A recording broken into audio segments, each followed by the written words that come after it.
and they performed unbelievably well. And if you'd see it, you wouldn't believe it. They came off the plane, and these guys had them, the rotors were off. They rebuilt these helicopters in less than 10 minutes.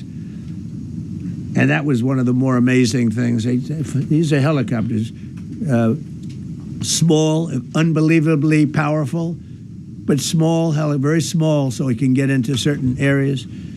And they got them off the plane, and they rebuilt all three of them in a matter of less than 10 minutes. It's pretty amazing what the genius of these people. Who would think that? You'd think it would take 5 days to build them. And in some companies, it would take 5 days, and they wouldn't do it well. But they served us well.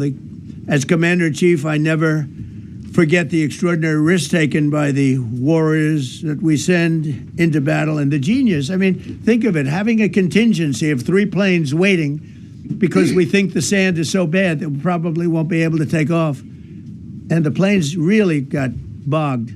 The sand this was not much of a runway. This was a farm, not a runway. It's a farm, but it did the trick. But to have a contingency as opposed to having to wait 2 days, can you imagine, right in the middle? This was central. This was right, you would call it central casting if you were doing a movie for location. And probably the toughest area of Iran where we'd be sitting there. So these planes came in, those pilots came in so fast and so quick and got out of there.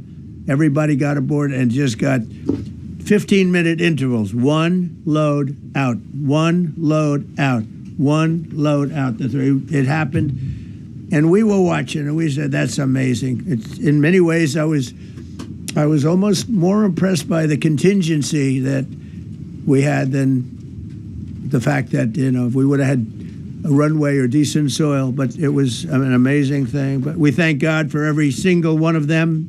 And the talent, the genius is not even talent, it's genius. It's the whole ball game, every one of them. Now, if you look at what we did with Maduro, we went into a military compound, a massive, with thousands and thousands of soldiers, and within a matter of minutes, and he lived behind iron doors. There were steel doors, broke them down so quickly, and within almost minutes, he was in the back of these planes. It was a similar group. Incredible. We have incredibly talented people. And if the time comes, we move heaven and earth to bring them home safely. We're going to bring our people home safely.